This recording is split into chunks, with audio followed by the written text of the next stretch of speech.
지금 한국 배타적 경제 수역, 제주 남쪽 바다에서 충격 사건이 벌어졌습니다. 중국 함정 18척이 과학기지를 포위했고 한국 해경단 한 척이 충돌 5초 전기를 가로막았습니다. 전력은 47시간 뿐이었습니다. 그 뒤에는 25년 동안 6,827건의 도발이 쌓여 있었습니다. 그 순간 전 세계 1억 명이 같은 화면을 지켜봤습니다. 포탄이 아니라 데이터와 기록, 그리고 동맹의 결심이 판도를 바꿨는데요. 그 충격적인 이야기, 지금 바로 시작합니다. 안녕하세요. 저는 에릭 요한센입니다. 이어도 과학기지에서 근무하는 스웨덴 출신 해양지리학자죠. 새벽 2시 37분, 모니터 앞에서 18번째 빨간 점이 화면에 나타났습니다.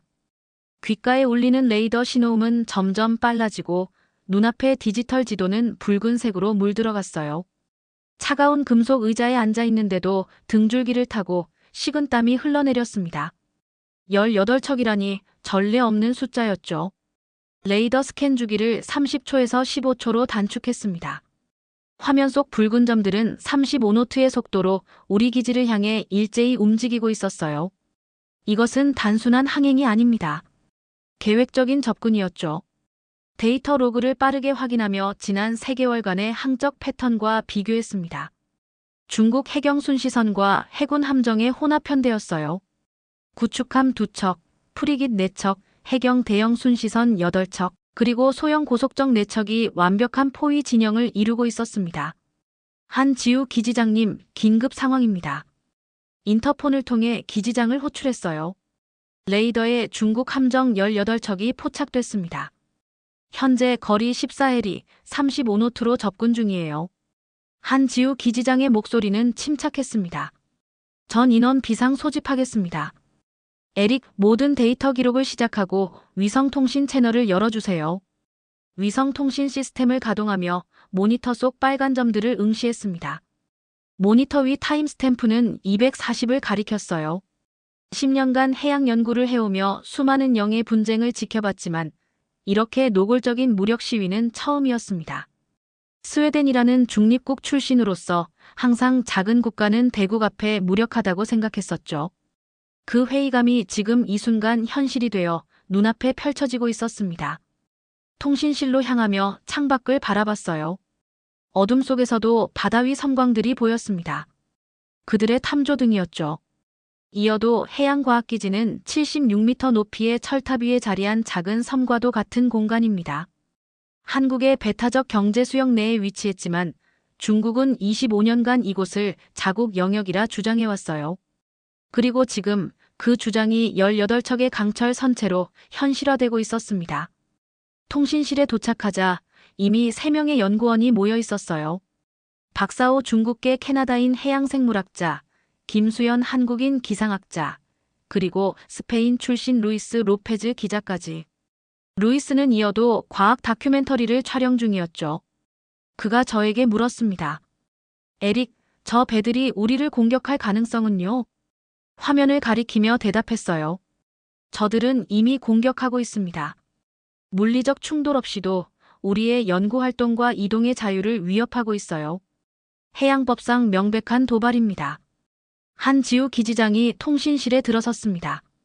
그의 손에는 국제해양법 조약문과 비상 매뉴얼이 들려 있었어요. 침착한 표정이었지만 그의 굳게 담은 입술에서 긴장감이 느껴졌습니다. 전력선을 보호하고 데이터 백업을 준비하세요. 25년간 6,827건의 도발이 있었지만 오늘이 가장 심각한 상황입니다. 레이더 화면을 다시 확인했어요. 18개의 붉은 점이 동심원을 그리며 우리를 완전히 포위했습니다. 창밖으로 비치는 탐조등 불빛이 더 선명해졌어요. 통신 장비에서는 중국어 방송이 흘러나왔습니다. 그들의 메시지는 분명했죠. 이곳은 중국 영해입니다. 불법 시설은 즉시 철수하십시오. 그 순간 깨달았습니다. 지도 위 점들이 오늘 밤 국경을 밀어붙이고 있었어요. 우리의 연구 데이터와 과학적 진실만이 유일한 방어선이었습니다. 기지장의 지시에 따라 25년간의 모든 해양 관측 데이터를 백업하기 시작했어요. 18척의 함정이 우리를 둘러싸고 있지만 우리에겐 25년간 축적된 6,827건의 증거가 있었습니다. 한지우 기지장은 통신실 중앙에 서서 우리 6명의 연구원을 바라봤습니다. 그의 눈빛에서 평소와는 다른 단호함이 느껴졌어요. 32인치 모니터 6대가 벽면을 채우고 있었고 각 화면에는 서로 다른 데이터가 흘러넘쳤습니다. 바깥에서는 중국 함정들의 탐조등이 우리 기지를 훑고 있었죠. 마치 거대한 포식자가 먹이를 노리는 듯한 느낌이었습니다. 대한민국이어도 과학기지입니다. 귀 함정들은 한국 배타적 경제 수역을 침범하고 있습니다. 국제해양법 58조와 246조에 따라 즉시 퇴거를 요구합니다. 한 기지장의 목소리는 떨림없이 무전기를 통해 흘러나갔어요. 그의 등 뒤로 김수연 연구원이 배타적 경제수역 경계선이 표시된 해도를 디스플레이에 띄웠습니다. 붉은 점들은 모두 한국 측 구역에 있었죠. 분명한 침범이었습니다. 응답은 즉각적이었어요. 여기는 중국 해경 순시선 3721호. 이 여도는 중국 전통령의 내에 위치하고 있습니다. 불법 시설은 24시간 내에 철수하십시오. 루만의 공기가 얼어붙었습니다. 한 기지장은 침착하게 국제해양법 조약문을 펼쳤어요. 그의 손가락이 246조를 가리켰죠. 해양과학연구에 관한 조항이었습니다.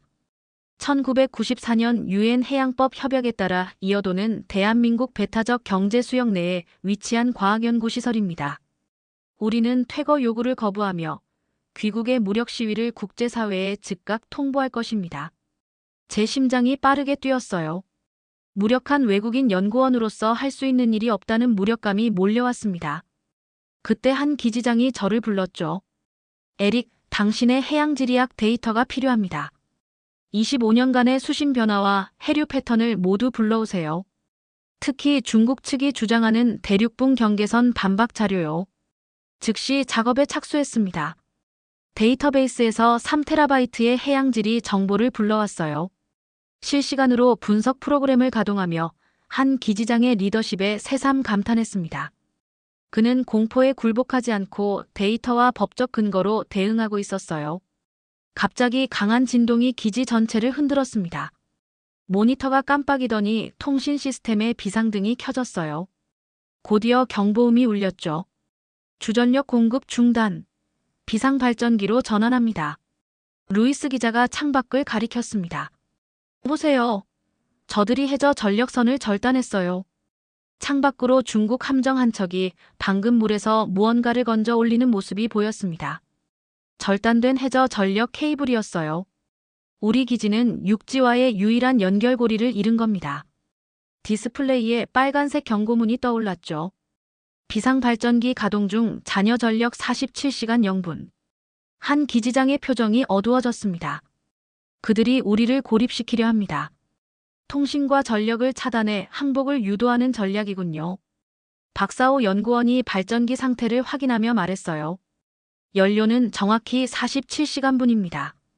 그 이상은 모든 시스템이 마비돼요. 침묵이 내려앉았습니다. 47시간. 이 고립된 철탑에서 우리에게 남은 시간이었죠. 모두의 얼굴에 불안과 분노가 교차했어요. 특히 한국인 연구원들의 눈에서는 분노의 불꽃이 타오르는 것이 보였습니다. 저는 데이터 백업 속도를 확인했어요. 모든 연구 데이터를 백업하려면 최소 12시간이 필요합니다. 비상위성 통신은 얼마나 유지 가능한가요? 한 기지장이 비상 매뉴얼을 넘기며 답했습니다. 최대 출력으로 위성 통신을 유지하면 전력 소모가 급증합니다. 선택해야 해요. 47시간 동안 기본 생명유지 시스템을 유지할 것인지 아니면 통신과 데이터 전송에 우선순위를 둘 것인지. 그때 루이스가 자신의 위성 전화를 꺼냈어요. 제 장비로 외부와 연락할 수 있습니다. 스페인 방송국과 연결된 비상 채널이 있어요. 한 기지장의 눈이 빛났습니다. 좋아요. 에릭의 데이터와 루이스의 통신으로 세계에 알려야 합니다. 그들이 우리의 전력선을 끊었지만 우리는 진실의 선을 끊지 않을 겁니다. 창밖으로 18척의 함정이 더 가까이 다가오는 것이 보였어요. 그들의 탐조등이 기지를 더 강하게 비추었습니다. 비상발전기의 윙윙거리는 소리가 귓가를 채웠고 디스플레이의 타이머는 계속해서 흘러갔죠. 46시간 59분, 46시간 58분. 한 기지장이 팀을 둘러보며 말했습니다. 우리에겐 47시간짜리 숨이 남았습니다. 그 안에 세계를 붙잡아야 해요. 그의 눈빛에서 굴복하지 않겠다는 의지가 느껴졌어요. 저는 그제서야 깨달았습니다. 이것은 단순한 영의 분쟁이 아닙니다. 과학과 진실이 무력과 위협에 맞서는 순간이었죠. 47시간. 그 시간 안에 우리는 25년간의 진실을 세계에 알려야 했습니다. 발전기의 낮은 진동음이 기지 전체에 울려 퍼졌습니다. 시계는 오전 4시 32분을 가리키고 있었어요. 잔여 전력 44시간 8분. 창밖은 여전히 어두웠지만 동쪽 수평선에 희미한 새벽빛이 비치기 시작했습니다. 중국 함정 18척은 마치 거대한 그물망처럼 우리를 완전히 포위한 상태였죠. 레이더 스크린 속 붉은 점들은 더 이상 움직이지 않았습니다. 그들은 포위를 완료했어요. 한지우 기지장이 통신실로 다시 들어왔습니다. 그의 목소리에는 긴장감이 묻어 있었어요. 해경에서 연락이 왔습니다. 고속정 한 척이 이쪽으로 오고 있어요. 한 척이요? 제 목소리에는 의심이 가득했습니다. 중국 함정 18척에 맞서 고작 한 척이라니. 그것도 작은 고속정 한 척이었죠. 루이스가 모니터를 가리켰습니다. 저기 있어요. 남동쪽에서 접근 중입니다. 레이더에 새로운 신호가 나타났어요. 한국 해경 고속정 한 척이 경계선을 지나 빠른 속도로 접근하고 있었습니다. 그 속도는 놀라웠어요. 파도를 가르며 물보라를 일으키는 모습이 망원 카메라에 포착됐습니다. 고속정의 선체에 해경 1705라는 번호가 선명히 보였죠. 최민호 중령이 지휘하고 있습니다. 한 기지장이 설명했어요. 그는 이어도 근해에서 10년 넘게 근무한 베테랑입니다. 중국 함정들도 이 고속정을 포착한 듯 했습니다. 두 척의 함정이 진로를 바꿔 고속정을 향해 이동하기 시작했어요. 그중 한 척은 구축함이었습니다. 7,500톤급 거대 군함이었죠. 해경 고속정은 고작 300톤에 불과했어요. 25배 차이였습니다. 저들이 충돌 경로에 들어섰어요. 김수연 연구원이 외쳤습니다. 레이더 상에서 2배의 항적이 교차점을 향해 빠르게 다가가고 있었어요. 우리 모두 숨을 죽이고 모니터를 응시했습니다. 구축함은 속도를 늦추지 않았어요. 그들은 고속정이 피할 것이라 확신하는 듯 했습니다. 하지만 최민호 중령의 고속정도 속도를 유지했어요. 2배는 정면 충돌 경로로 돌진하고 있었습니다. 충돌까지 30초. 박사호 연구원이 카운트다운을 시작했습니다. 창밖으로 눈을 돌렸어요. 실제로 2배가 빠르게 접근하는 모습이 보였습니다. 구축함은 마치 산과 같았고 고속정은 작은 조약돌 같았죠. 공포가 제 심장을 옥죄었습니다. 이건 자살행위나 다름없었어요. 20초. 구축함에서 경고 신호가 번쩍였습니다. 그들도 충돌을 예상하고 있었어요. 하지만 어느 쪽도 속도를 늦추지 않았습니다. 10초. 한지우 기지장의 손이 떨리는 것이 보였어요. 루이스는 모든 상황을 카메라에 담고 있었습니다. 그의 얼굴에도 긴장감이 역력했죠. 5초. 제 심장이 멈추는 것 같았습니다. 2배 사이의 거리는 불과 12m. 해경 고속정은 마지막 순간에 급격히 방향을 틀었어요. 놀라운 기동력으로 구축함의 선수를 아슬아슬하게 가로질렀습니다. 그 순간 구축함도 충돌을 피하기 위해 엔진을 역회전시켰어요. 엄청난 관성으로 선체가 흔들렸고 다른 중국 함정들도 혼란에 빠졌습니다. 고속정은 정확히 이어도 기지 바로 아래에 자리를 잡았어요. 최민호 중령이 확성기를 통해 말하는 소리가 들렸습니다. 대한민국 해양경찰입니다. 이 해역은 대한민국 배타적 경제수역이며 이어도 과학기지는 국제법의 보호를 받습니다. 모든 무력행위는 즉각 중단되어야 합니다. 그의 목소리는 폭풍 속에서도 흔들림이 없었어요. 작은 고속정 한 척으로 18척의 함대를 상대하는 그의 용기의 전율이 느껴졌습니다. 공포는 경외로 바뀌었어요. 중국 구축함은 정지 상태를 유지했습니다. 그들도 이 상황이 예상 밖이었던 듯 했어요. 한 척의 해경 고속정이 이렇게 나올 거라고는 생각하지 못했을 겁니다. 통신 장비를 통해 최민호 중령의 목소리가 다시 들렸습니다. 숫자는 19이지만 길은 하나입니다. 여기서 끝낸다. 중국 함정들은 여전히 우리를 포위하고 있었지만 더 이상 전진하지 않았어요. 일종의 교착 상태가 형성되었습니다. 고속정 한 척이 18척의 함대를 멈춰 세운 순간이었죠. 한지우 기지장이 깊은 숨을 내쉬었습니다. 이제 시간이 생겼어요. 세계에 이 상황을 알릴 시간입니다. 루이스가 고개를 끄덕였어요. 이미 촬영 중입니다.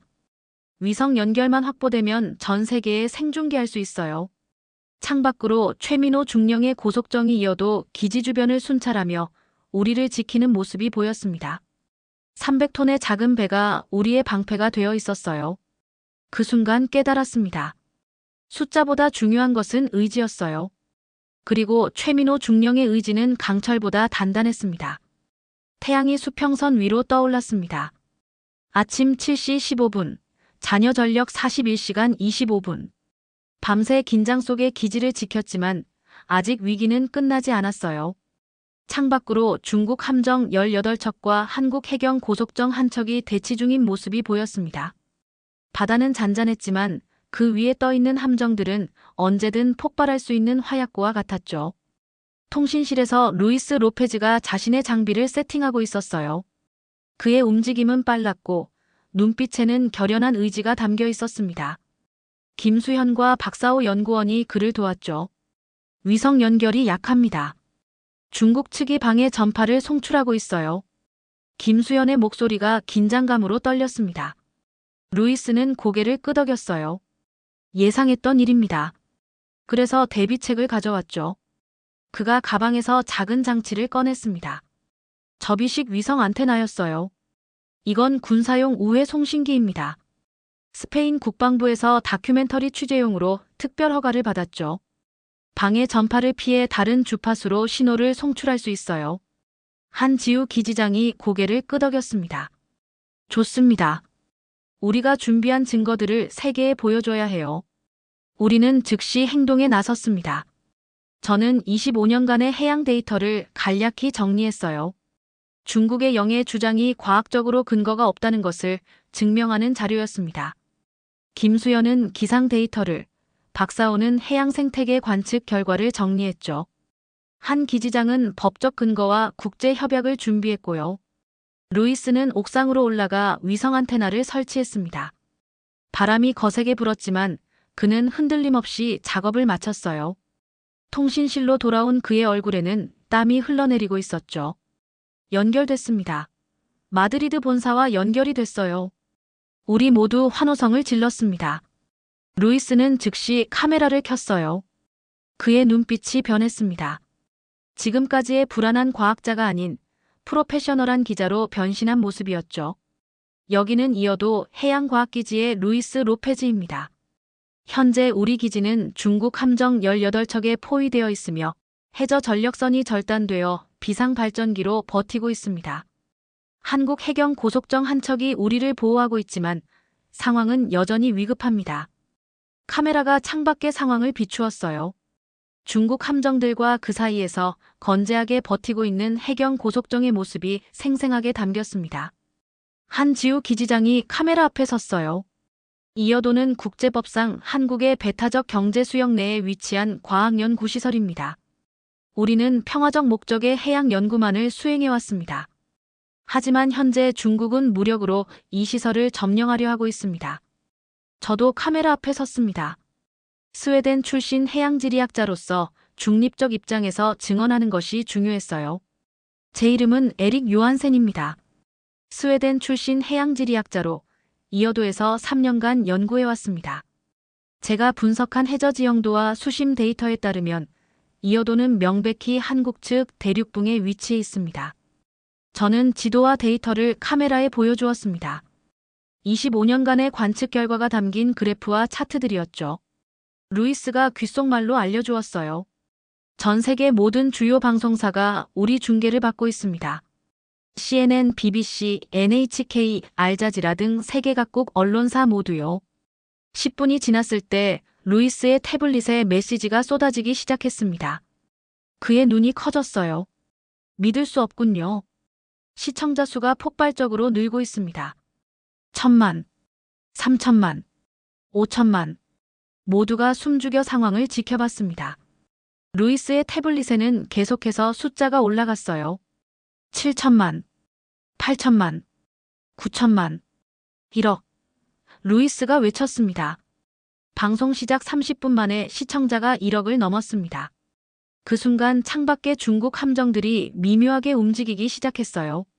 그들도 상황이 변하고 있음을 감지한 듯 했습니다. 세계의 눈이 이곳을 주시하고 있다는 사실이 그들의 행동을 제약하기 시작한 겁니다. 긴장감은 여전했지만 가슴속에서 작은 희망이 자라나기 시작했어요. 우리는 더 이상 고립되지 않았습니다. 전 세계가 우리와 함께하고 있었죠. 루이스가 작은 목소리로 말했습니다. 군함보다 빠른 건 분노 1억의 클릭이었다. 그의 말에 고개를 끄덕였어요. 인터넷 시대의 힘이었습니다. 물리적 고립은 더 이상 완전한 고립이 아니었죠. 정보와 진실이 국경을 넘어 흐르는 한 우리는 혼자가 아니었습니다. 하지만 이것은 시작에 불과했어요. 아직 우리에게는 더 강력한 무기가 남아 있었습니다. 25년간의 데이터와 그 안에 숨겨진 충격적인 진실이었죠. 챕터 5 반전. 중계방송은 멈추지 않았습니다. 오후 2시 10분, 잔여 전력 34시간 30분. 통신실은 이제 임시방송국으로 변했어요. 루이스는 카메라를 고정시키고 전 세계와의 연결을 유지했습니다. 중국 함정들은 여전히 기지를 포위하고 있었지만 적극적인 도발은 자제하는 모습이었어요. 전 세계의 시선이 집중된 상태에서 무력을 사용하기는 어려웠을 겁니다. 한 지우 기지장이 저를 따로 불렀습니다. 에릭, 당신의 데이터 분석 능력이 필요합니다. 결정적인 증거를 보여주어야 할 때예요.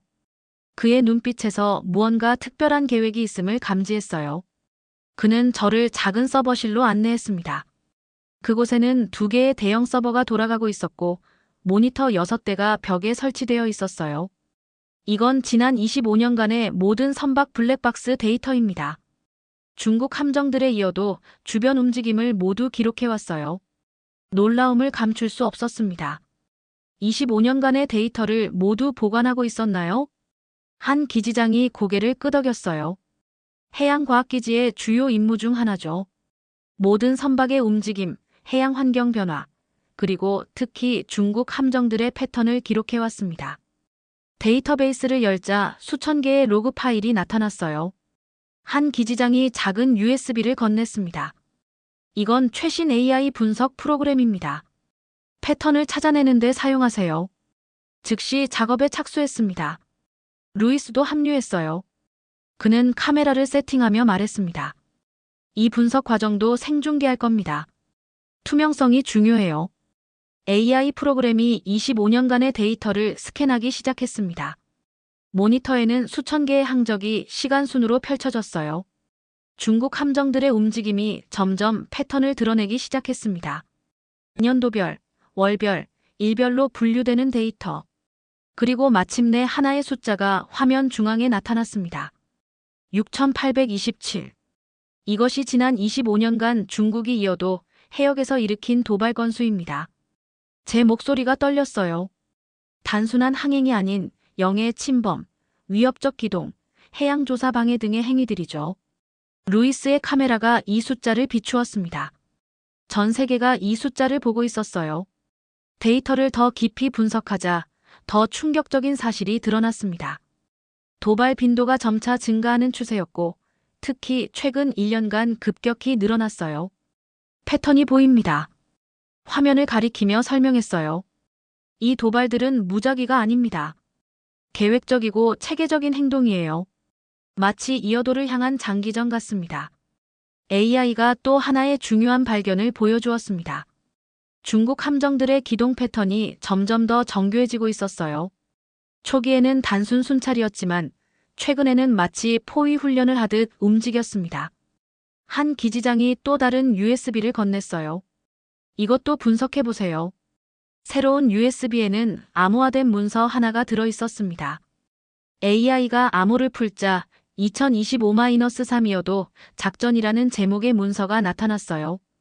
중국어로 작성된 이 문서에는 이어도 점령을 위한 단계별 계획이 상세히 기술되어 있었습니다. 최종 실행일은 2025년 3월, 바로 이번 달이었죠. 이건 어떻게 입수한 건가요? 충격으로 말을 잇기 어려웠습니다. 한 기지장은 조용히 대답했어요. 정보 출처는 말할 수 없습니다.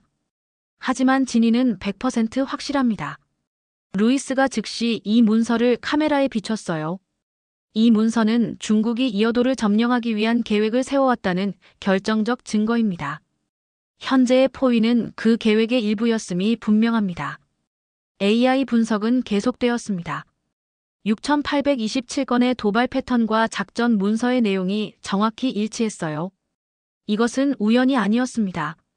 중국은 25년간 착실히 이어도 점령을 준비해왔던 겁니다. 전 세계에 생중계되는 상황에서 이 모든 증거가 공개되었습니다.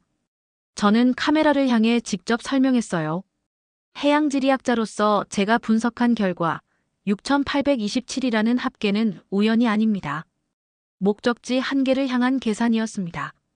루이스의 태블릿에는 전 세계 반응이 실시간으로 쏟아졌어요. 분노와 경악의 메시지들이었습니다. 유엔 안전보장이사회가 긴급 소집되었고 각국 정부는 성명을 발표하기 시작했죠. 창밖으로는 중국 함정들이 미묘하게 동요하는 모습이 보였습니다. 그들의 계획이 세상에 폭로된 것이죠. 25년간의 비밀작전이 단 몇 시간 만에 무너져 내렸습니다. 하지만 위기는 아직 끝나지 않았어요. 오히려 가장 위험한 순간이 다가오고 있었습니다. 폭발음이 기지 전체를 흔들었습니다. 오후 5시 45분, 잔여 전력 30시간 55분.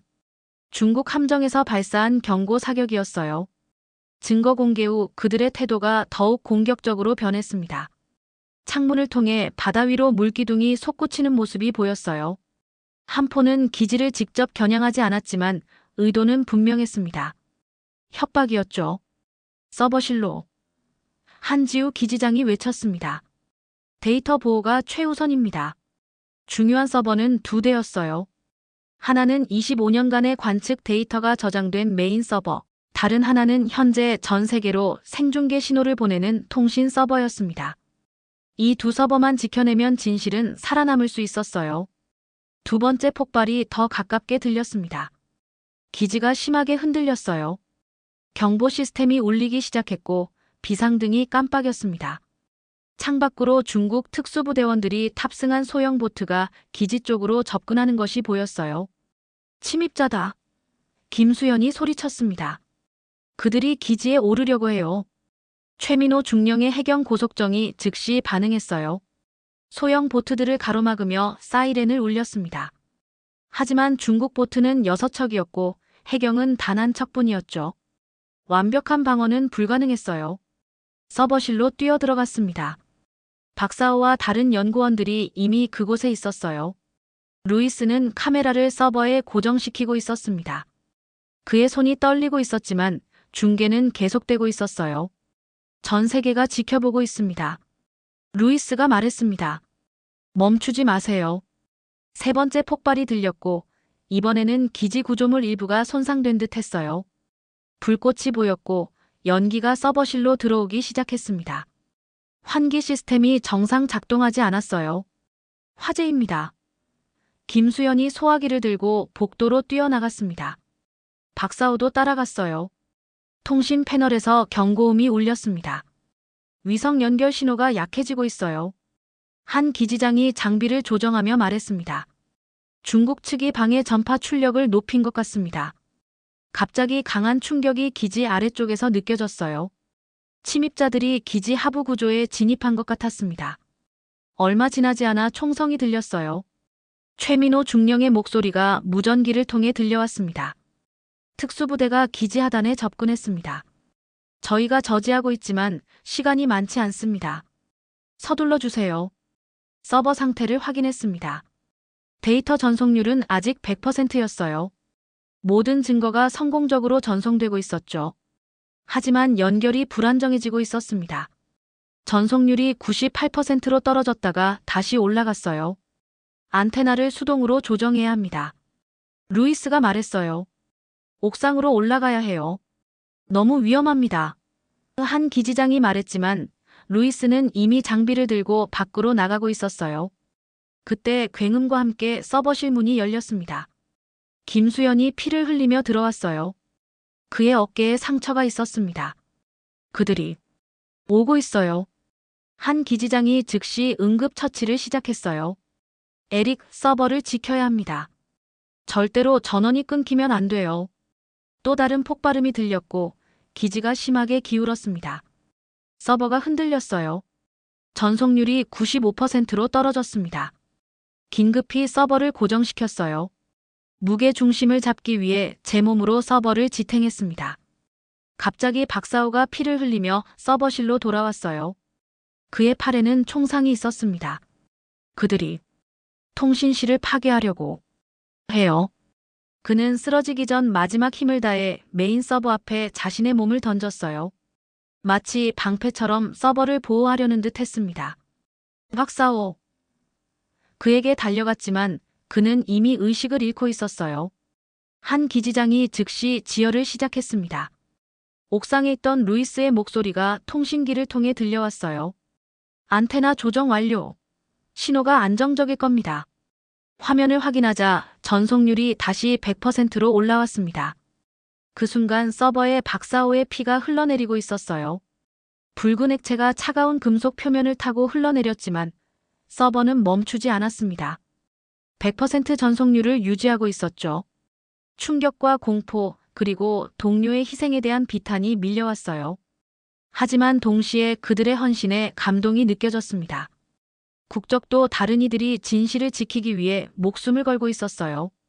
최민호 중령의 목소리가 다시 들렸습니다. 각국 해군이 접근 중입니다. 30분만 더 버티세요.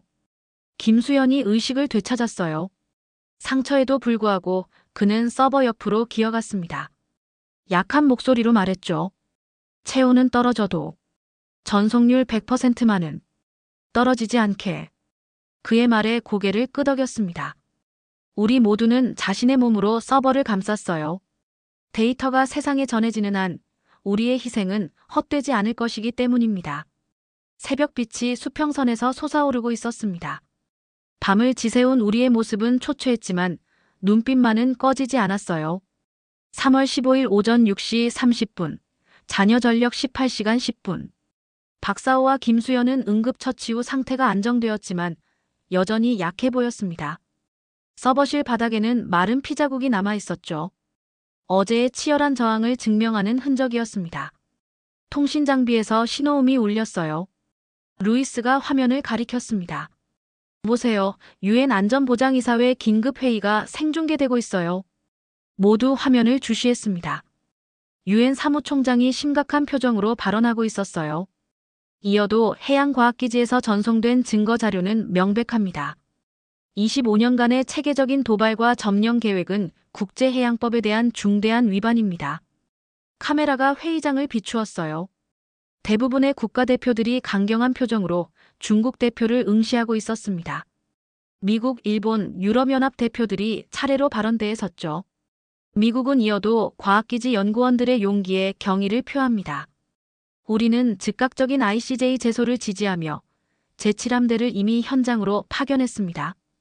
일본은 과학연구의 자유를 수호하기 위해 한국과 연대합니다.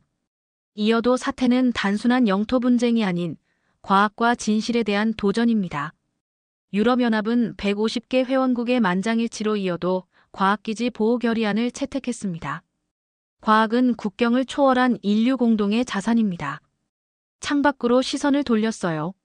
놀랍게도 중국 함정들이 천천히 후퇴하기 시작하고 있었습니다. 그 자리를 미국, 일본, 호주 해군 함정들이 채우고 있었죠. 최민호 중령의 고속정은 여전히 당당하게 기지 앞을 지키고 있었고요. 한 작은 배가 18척에 맞선 그 용기가 이제 세계적 연대로 이어진 것입니다. 투표를 시작하겠습니다. 유엔 사무총장의 목소리가 다시 들렸어요.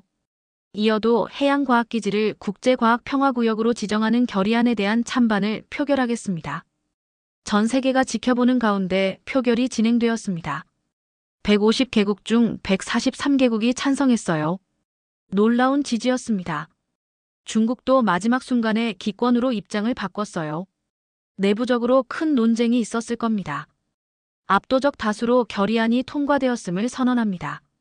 이어도 해양과학기지는 이제 국제법의 특별보호를 받는 과학평화구역으로 지정되었습니다. 서버실에서 환호성이 터져나왔어요.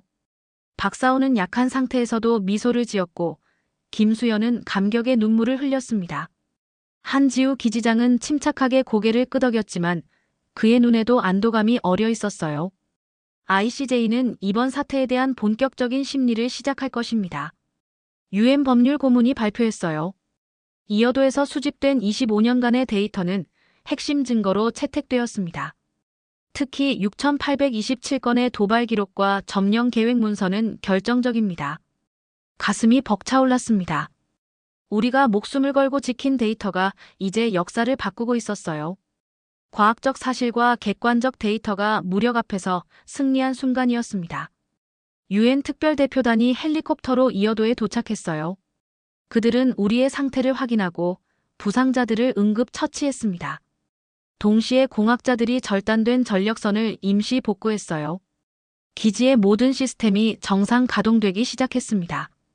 UN 특별대표가 저에게 다가왔어요. 요한센 박사님, 당신의 데이터 분석이 결정적이었습니다. 특히 패턴 분석 그래프가 ICJ 판사들을 설득했어요. 그의 말에 겸손하게 고개를 끄덕였습니다. 저는 단지 진실을 보여주었을 뿐입니다. 실제 영웅은 이곳의 연구원들과 최민호 중령이에요. 창밖으로 중국 함정들이 완전히 물러나는 모습이 보였습니다. 25년간의 도발이 마침내 끝나는 순간이었어요. UN 깃발이 이어도 기지 위에 펄럭이기 시작했습니다. 국제과학평화구역의 상징이었죠. 한지우 기지장이 조용히 제 옆에 와서 섰어요. 그는 창밖을 바라보며 말했습니다. 오늘 전쟁을 멈춘 건 함포가 아니라 그래프였다. 그의 말에 깊이 공감했습니다. 총알보다 강한 것은 데이터였고 함포보다 강력한 것은 진실이었어요. 스웨덴 출신 해양지리학자로서 저는 그 역사적 순간을 목격하고 있었습니다. 작은 국가는 대국 앞에 무력하다는 제 오랜 회의감이 완전히 사라지는 순간이었어요. 이어도 사태 발생 한 달 후 4월의 따스한 햇살이 기지를 비추고 있었습니다. 폭풍은 지나갔고 평화가 깃든 바다는 그 어느 때보다 푸르렀어요. 오늘은 새로운 시작의 날이었습니다. 이어도 국제해양과학기지 개소식이 열리는 날이었죠. 기지 주변에는 각국의 연구선들이 정박해 있었어요. 한국, 중국, 일본, 미국의 해양연구선들이었습니다. 과거의 갈등이 협력으로 바뀐 상징적인 광경이었죠. 76m 높이의 철탑 아래에서 각국 대표들이 모여 있었습니다. 그들 사이에서 가장 눈길을 끄는 것은 중국 측 대표단이었어요. 한 달 전 적대적이었던 그들이 이제는 화해의 손길을 내밀고 있었습니다. 한지우 기지장이 단상에 올랐어요. 그의 옆에는 박사오와 김수연이 서 있었습니다. 두 사람 모두 부상에서 회복되어 건강해 보였어요. 루이스는 여전히 카메라를 들고 있었지만 이번에는 전쟁이 아닌 평화를 기록하고 있었습니다. 오늘 우리는 역사적인 합의를 이루었습니다. 한 기지장이 선언했어요. 이어도 국제해양과학기지는 앞으로 한국, 중국, 일본, 미국 4개국 연구진이 공동으로 운영하게 됩니다. 갈등의 바다가 이제 협력의 바다로 변화하는 순간입니다. 각국 대표들이 서명한 협약서에는 3가지 핵심 원칙이 담겨 있었습니다. 첫째, 모든 연구 데이터의 공유. 둘째, 해양 환경 보존을 위한 공동 책임. 셋째, 군사적 목적의 활동 완전 금지. 과학과 평화를 위한 약속이었어요. 중국 대표가 일어나 발언했습니다. 우리는 과거의 오판을 인정하고 새로운 미래를 향해 함께 나아가길 원합니다. 이어도는 더 이상 분쟁의 대상이 아닌 인류 공동의 자산입니다. 그의 발언에 박수가 터져 나왔어요. 특히 최민호 중령의 박수 소리가 가장 컸습니다. 그는 이제 해경함정이 아닌 민간 복장으로 식장에 참석해 있었죠. 개소식의 하이라이트 순간이 다가왔습니다. 76m 철탑 꼭대기에 새로운 깃발을 개양하는 순간이었어요. 4명의 대표가 선택되었습니다. 한국의 한지우 기지장, 중국의 젊은 연구원, 저 에릭 요한센, 그리고 놀랍게도 최민호 중령이었죠. 좁은 계단을 따라 76m 꼭대기로 올라갔습니다. 바람이 강하게 불었지만 그것은 더 이상 위협이 아닌 자유의 상징처럼 느껴졌어요. 꼭대기에 도착하자 360도로 펼쳐진 바다가 눈앞에 펼쳐졌습니다. 끝없는 수평선, 푸른 심연, 그리고 그 위에 떠있는 작은 철탑. 이곳이 바로 25년간의 갈등이 끝난 장소였죠. 함께 유엔 깃발과 함께 평화의 깃발을 개양했습니다. 파란 바탕에 지구와 바다 생물들이 어우러진 특별 제작된 깃발이었어요. 4사람의 손이 함께 깃발포를 들어 올렸고 깃발이 이어도의 하늘에 펄럭이기 시작했습니다. 그 순간 마음속에서 강한 감정이 솟구쳤어요. 희망, 화해, 그리고 무엇보다 인류애였습니다. 작은 국가는 대국 앞에 무력하다는 제 오랜 믿음이 완전히 무너졌어요. 데이터와 진실, 그리고 용기 있는 개인들의 행동이 역사를 바꿀 수 있다는 것을 직접 목격했습니다. 최민호 중령이 조용히 말했어요. 거대한 폭풍 속에서도 이 철탑은 끝내 무너지지 않았습니다. 중국 연구원이 고개를 끄덕였습니다. 앞으로는 이 철탑에서 함께 바다를 연구하겠습니다. 경계를 나누는 것이 아니라 지식을 나누는 장소로요. 한지우 기지장은 바다를 바라보며 말했어요. 이 철탑은 한 나라의 경계가 아니라 인류의 좌표다. 76m 높이에서 바라본 풍경은 한 달 전과 같은 바다였지만 모든 것이 달라져 있었습니다. 18척의 위협적인 함정 대신 평화로운 연구선들이 떠 있었고 두려움 대신 희망이 가득했어요. 한 척의 용기와 25년간의 데이터가 만들어낸 기적이었습니다. 탑에서 내려와 루이스의 카메라 앞에 섰습니다. 그가 마지막 인터뷰를 요청했어요. 이번 사태가 당신에게 남긴 교훈은 무엇인가요? 깊은 숨을 들이마셨습니다. 제 인생에서 가장 중요한 순간이었어요. 저는 스웨덴 출신 과학자로서 항상 작은 나라는 강대국 앞에서 목소리를 낼 수 없다고 생각했습니다. 그러나 이제 알았어요. 진실과 데이터는 어떤 군함보다 강력하고 국제연대는 어떤 위협보다 견고하다는 것을요. 목이 메었지만 계속 말했습니다. 5초의 용기가 25년의 도발을 무너뜨렸고 6,827건의 기록이 18척의 함대를 물리쳤습니다. 과학은 국경을 모르고 진실은 결국 승리한다는 사실을 전 세계가 목격했어요. 마지막 말을 덧붙였습니다. 이어도는 이제 분쟁의 상징이 아닌 인류의 희망을 비추는 등대가 되었습니다. 그리고 우리 모두는 그 빛의 증인입니다. 카메라의 붉은 불이 꺼졌습니다. 취재는 끝났지만 우리의 이야기는 이제 막 시작되었어요. 바다의 지도가 바뀐 순간 인류의 지도도 함께 바뀌었기 때문입니다. 이제 이어도는 미래를 함께 만들어갈 곳입니다. 한지우 기지장, 중국 연구원, 최민호 중령, 그리고 저 에릭 요한센, 우리 4사람이 이어도 꼭대기에 새 깃발을 올렸습니다. 파란 바탕에 지구와 바다 생물들이 어우러진 그 깃발이 76M 상공에서 펄럭이며 동아시아 해양 평화를 상징했습니다. 태극기도 오성홍기도 일장기도 스웨덴 국기도 아닌 평화의 깃발이었습니다. 그 순간 이어도는 한 나라의 기지를 넘어 인류 전체의 등대가 되었습니다. 지금 이 순간에도 이어도는 데이터를 수집합니다. 파도 높이, 풍속, 수온, 기압 1초도 쉬지 않고 기록을 전송하며 생명을 지키고 있습니다. 중국 함정 18척의 포위 속에서도 전력이 단 47시간밖에 남지 않은 상황에서도 멈추지 않았던 그 기록들이 오늘의 평화를 만들었습니다. 바다가 있는 한, 태풍이 있는 한, 지켜야 할 생명이 있는 한 이어도는 영원한 파수꾼으로 서 있을 것입니다. 이것이 바로 이어도의 기적입니다. 작은 구조물이 수십만 생명을 지키고 25년간 6,827건의 압박을 데이터와 연대로 넘어선 이야기입니다. 최민호 중령의 5초간의 용기와 연구원들의 헌신이 모여 불가능을 가능으로 바꾸었습니다. 스웨덴에서 온 한 해양지리학자로서 저는 이제 확신합니다. 작은 국가는 대국 앞에 무력하다는 생각은 틀렸다는 것을요. 진실과 데이터 그리고 국제연대 앞에서는 어떤 강대국도 무릎 꿇을 수밖에 없습니다. 지금도 이어도 국제해양과학기지에서는 새로운 역사가 쓰여지고 있습니다. 과거의 적이 오늘의 협력자가 되어 함께 바다의 미래를 연구하고 있으니까요. 한지우 기지장의 말처럼 이 철탑은 이제 한 나라의 경계가 아닌 인류의 좌표가 되었습니다. 이것이 바로 작은 용기와 단단한 진실이 만들어낸 기적입니다. 혹시 오늘의 이야기가 마음에 남았다면 주변과 꼭 나눠주세요. 더 많은 이들이 이어도의 의미를 알 수 있도록요. 구독과 좋아요는 저에게 큰 힘이 됩니다. 앞으로도 세상을 바꾼 놀라운 이야기들로 찾아오겠습니다. 끝까지 함께 해주셔서 감사합니다. 지금까지 감동 인생 스토리였습니다. 감사합니다.